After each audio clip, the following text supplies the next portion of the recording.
AIIMS ಕಿಚನ್ಗೆ ಸ್ವಾಗತ.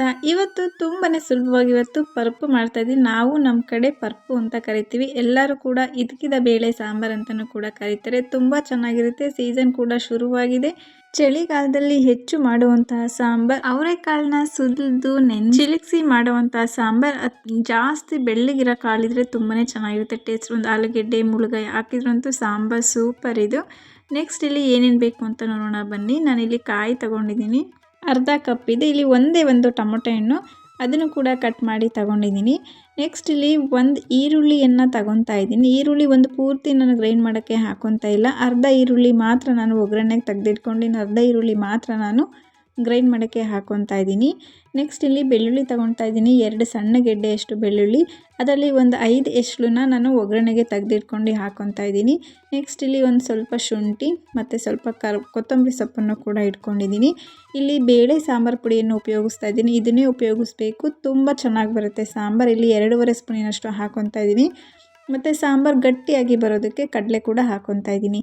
ಎಲ್ಲನೂ ಕೂಡ ಮಿಕ್ಸಿ ಜಾರಿಗೆ ಸೇರಿಸ್ಕೊಂಡು ಸ್ವಲ್ಪ ನೀರನ್ನು ಹಾಕ್ಕೊಂಡು ಫೈನ್ ಪೇಸ್ಟ್ ಮಾಡ್ಕೊಬೇಕು. ಸಣ್ಣಗೆ ರುಬ್ಬಿದಷ್ಟು ನಮಗೆ ರುಚಿ ಕೂಡ ಅಷ್ಟೇ ಚೆನ್ನಾಗಿ ಬರುತ್ತೆ. ನೆಕ್ಸ್ಟ್ ಇವಾಗ ಒಗ್ಗರಣೆಗೆ ನಾನು ಒಂದು ಬಾಣಲಿ ತೊಗೊಂಡಿದ್ದೀನಿ. ಅದಕ್ಕೆ ಸ್ವಲ್ಪ ಎಣ್ಣೆಯನ್ನು ಕೂಡ ಸೇರಿಸ್ಕೊತಾ ಇದ್ದೀನಿ. ಪೂರ್ತಿ ವಿಡಿಯೋ ನೋಡಿ ಸಪೋರ್ಟ್ ಮಾಡಿ. ಎಣ್ಣೆ ಕಾದಾದ ನಂತರ ಇಲ್ಲಿ ನಾನು ಸಾಸಿವೆ ಕೂಡ ಹಾಕ್ಕೊಂಡಿದ್ದೀನಿ. ಸಾಸಿವೆ ಸಿಡ್ದಾದ್ಮೇಲೆ ಒಂದು 5 ಎಸ್ಳು ಬೆಳ್ಳುಳ್ಳಿ ಕೂಡ ಹಾಕ್ಕೊಂಡಿದ್ದೀನಿ ಜಜ್ಜಿ. ಇದಾದಮೇಲೆ ಒಣಮೆಣಸಿನ್ಕಾಯಿ 2, ಅರ್ಧ ಈರುಳ್ಳಿನ ಒಗ್ಗರಣೆಗೆ ಹಾಕ್ಕೊತಾ ಇದ್ದೀನಿ ಸಣ್ಣದಾಗಿ ಕಟ್ ಮಾಡಿಕೊಂಡು. ಕರ್ಬೇವಿನ ಸೊಪ್ಪು ಕೂಡ ಹಾಕ್ಕೊಂಡಿದ್ದೀನಿ. ಈಗ ಈರುಳ್ಳಿ ಸಾಫ್ಟ್ ಆಗಬೇಕು, ಅಲ್ಲಿವರೆಗೂ ಕೂಡ ನಾವು ಚೆನ್ನಾಗಿ ಎಣ್ಣೆಯಲ್ಲಿ ಫ್ರೈ ಮಾಡ್ಕೊಬೇಕು. ತುಂಬಾ ಚೆನ್ನಾಗಿರುತ್ತೆ ಸಾಂಬಾರ್. ಈ ಸೀಸನಲ್ಲಿ ಹೆಚ್ಚು ತಿನ್ನಬೇಕು. ಚಳಿಗಾಲದಲ್ಲೇ ಹೆಚ್ಚು ಹಸಿಕಾಯಿ ಬರೋದ್ರಿಂದ ಅದರ ಲಾಭನೂ ಕೂಡ ಅಷ್ಟೇ ಇರುತ್ತೆ. ನಾವು ಅಷ್ಟೇ ಹಸಿ ಕಾಳನ್ನು ಸೇವಿಸಬೇಕು. ನಮಗೆ ಆರೋಗ್ಯ ಕೂಡ ತುಂಬಾ ಒಳ್ಳೆಯದು. ಇಲ್ಲಿ ಈರುಳ್ಳಿ ಕೂಡ ಸಾಫ್ಟ್ ಆಗಿದೆ. ಇಲ್ಲಿ ಅರ್ಧ ಟೊಮೊಟೊ ಹಣ್ಣನ್ನು ನಾನು ಒಗ್ಗರಣೆಗೆ ಸೇರಿಸ್ಕೊತಾ ಇದ್ದೀನಿ. ಇದು ಕೂಡ ಸಾಫ್ಟ್ ಆಗಬೇಕು, ಅಲ್ಲಿವರೆಗೂ ಕೂಡ ನಾವು ಚೆನ್ನಾಗಿ ಇದನ್ನು ಫ್ರೈ ಮಾಡ್ಕೋಬೇಕು ಎಣ್ಣೆಯಲ್ಲಿ. ತುಂಬಾ ಚೆನ್ನಾಗಿ ಬರುತ್ತೆ. ನೀವು ಈ ವಿಧಾನದಲ್ಲಿ ಒಮ್ಮೆ ಟ್ರೈ ಮಾಡಿ ನೋಡಿ. ನೆಕ್ಸ್ಟ್ ಇಲ್ಲಿ ಸ್ವಲ್ಪ ಬೇಗ ಸಾಫ್ಟ್ ಆಗಲಿ ಅನ್ನೋದಕ್ಕೋಸ್ಕರ ನಾನು ಸ್ವಲ್ಪ ಉಪ್ಪನ್ನು ಸೇರಿಸ್ಕೊತಾ ಇದ್ದೀನಿ. ಮುದ್ದೆ ಜೊತೆ ಅಂತೂ ತುಂಬಾ ಚೆನ್ನಾಗಿರುತ್ತೆ. ಕಾಳಂದರೆ ಯಾರಿಗಿಷ್ಟ ಇರಲ್ಲ ಹೇಳಿ, ಎಲ್ಲರಿಗೂ ಕೂಡ ಇಷ್ಟ ಆಗುತ್ತೆ. ಟೊಮೊಟೊ ಕೂಡ ಸಾಫ್ಟ್ ಆಗಿದೆ. ನಾನು ಇವಾಗ ಬೇಳೆ ಹಾಕೊತಾ ಇದ್ದೀನಿ. ಬಿಳಿ ಕಾಳಾದರೆ, ಇದು ಸ್ವಲ್ಪ ದಪ್ಪ ಕಾಳಾದರೆ ತುಂಬಾ ಚೆನ್ನಾಗಿರುತ್ತೆ ಸಾಂಬಾರ್.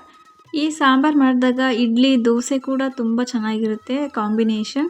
ಇಲ್ಲಿ ಆಲೂಗೆಡ್ಡೆ ಮತ್ತು ಬದನೆಕಾಯಿನೂ ಕೂಡ ಕಟ್ ಮಾಡಿ ಹಾಕ್ಕೊಂಡಿದ್ದೀನಿ. ಇದು ಎಣ್ಣೆಯಲ್ಲೇ 10 ನಿಮಿಷ ಇದನ್ನು ಫ್ರೈ ಮಾಡ್ಕೊಬೇಕು. ಎಣ್ಣೆಯಲ್ಲೇ ಆ ಸ್ಮೆಲ್ಲು ಹೋದರೆ ಹಸಿ ವಾಸನೆದು ಆಗ ತುಂಬ ಚೆನ್ನಾಗಿ ಬರುತ್ತೆ ಸಾಂಬಾರು. ಎಣ್ಣೆಯಲ್ಲೇ ಒಂದು 10 ನಿಮಿಷ ಫ್ರೈ ಮಾಡ್ಕೊಳ್ಳಿ. ಆಗ ಘಮ ನೋಡಿ ನಮಗೇ ಗೊತ್ತಾಗುತ್ತೆ, ತುಂಬ ಚೆನ್ನಾಗಿರುತ್ತೆ. ಆ ಘಮ ಹೋಗೋವರೆಗೂ ಕೂಡ ನಾವು ಎಣ್ಣೆಯಲ್ಲಿ ಫ್ರೈ ಮಾಡ್ಕೊಬೇಕು. ನೀರನ್ನು ಸೇರಿಸಬಾರ್ದು, ಹಾಗೆಯೇ ಫ್ರೈ ಮಾಡ್ಕೊಬೇಕು. ಮತ್ತು ಬೇಗ ಎಣ್ಣೆಯಲ್ಲಿ ಫ್ರೈ ಮಾಡ್ಕೊಳ್ಳೋದ್ರಿಂದ ಸಾಂಬಾರು ಕೂಡ ಬೇಗನೆ ಆಗೋಗುತ್ತೆ. ನೆಕ್ಸ್ಟ್ ಇಲ್ಲಿ ಮಸಾಲೆನ ರುಬ್ಬಿದ್ವಲ್ಲ ನಾವು, ಅದನ್ನು ಸೇರಿಸ್ಕೊತಾ ಇದ್ದೀವಿ.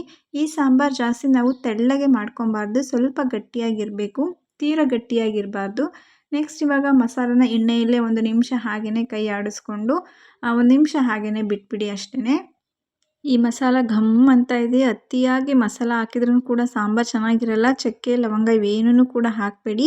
ನೆಕ್ಸ್ಟ್ ಇವಾಗ ಮಿಕ್ಸಿ ಜಾರಲ್ಲಿ ನೀರನ್ನು ಸೇರಿಸ್ಕೊಂಡು ಕೂಡ ನೀರು ಹಾಕ್ಕೊಂಡಿದ್ದೀನಿ. ಜಾಸ್ತಿ ತೆಳ್ಳಗೆ ಮಾಡ್ಕೊಬೇಡಿ, ಸಾಂಬಾರು ಸ್ವಲ್ಪನೂ ಚೆನ್ನಾಗಿ ಬರೋದಿಲ್ಲ.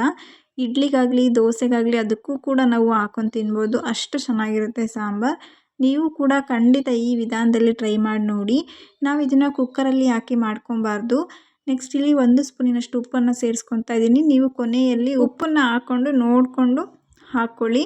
ನೆಕ್ಸ್ಟ್ ಇವಾಗ ಇದಕ್ಕೆ ನಾವು ಜಾಸ್ತಿ ನೀರನ್ನು ಉಪಯೋಗಿಸ್ಬಾರ್ದು ಅಂತಲೂ ಕೂಡ ಹೇಳಿದ್ದೀನಿ. ನೀವು ಕೂಡ ಈ ವಿಧಾನದಲ್ಲಿ ಒಮ್ಮೆ ಟ್ರೈ ಮಾಡಿ ನೋಡಿ, ನಿಮಗೂ ತುಂಬಾ ಇಷ್ಟ ಆಗುತ್ತೆ. ಇದು ಕುಕ್ಕರಲ್ಲಿ ಈ ಸಾಂಬಾರನ್ನ ಮಾಡಬಾರ್ದು. ಓಪನ್ ಪಾತ್ರೆಯಲ್ಲಿ ಮಾಡೋದ್ರಿಂದ ಸಾಂಬಾರು ಟೇಸ್ಟಿಯಾಗಿ ಬರುತ್ತೆ. ಬೇಳೆ ಕೂಡ ಚೆನ್ನಾಗಿ ಬೇಯುತ್ತೆ ಮತ್ತು ಅದು ಕಲಸೋಗೋದಿಲ್ಲ. ಆ ಥರ ಮಿನಿಮಮ್ ಅದು ನಾವು ಒಂದು 20 ನಿಮಿಷ, ಒಂದು ಅರ್ಧ ಗಂಟೆನಾದ್ರು ನಾವು ಮೀಡಿಯಮ್ ಫ್ಲೇಮಲ್ಲಿ ಇಟ್ಕೊಂಡು ಬೇಯಿಸ್ಕೊಬೇಕು. ನೋಡಿ ಸಾಂಬಾರು ಇವಾಗ ಇನ್ನೂ ಗಟ್ಟಿ ಆಗ್ತಾ ಬರ್ತಾ ಇದೆ.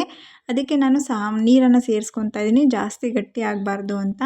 ನೋಡಿ 20 ನಿಮಿಷ ಆಗಿದೆ, ಸಾಂಬಾರು ಕೂಡ ರೆಡಿಯಾಗಿದೆ. ಬಿಸಿ ಬಿಸಿ ಮುದ್ದೆಗೆ ತುಂಬ ಚೆನ್ನಾಗಿರುತ್ತೆ ಈ ಸೀಸನಲ್ಲಿ. ನೀವು ಕೂಡ ಖಂಡಿತ ಒಮ್ಮೆ ಟ್ರೈ ಮಾಡಿ ನೋಡಿ. ಈ ವಿಡಿಯೋ ನಿಮಗೆ ಇಷ್ಟ ಆಗಿದರೆ ಸಬ್ಸ್ಕ್ರೈಬ್ ಮಾಡಿ, ಲೈಕ್ ಮಾಡಿ, ಸಪೋರ್ಟ್ ಮಾಡಿ. Thank you.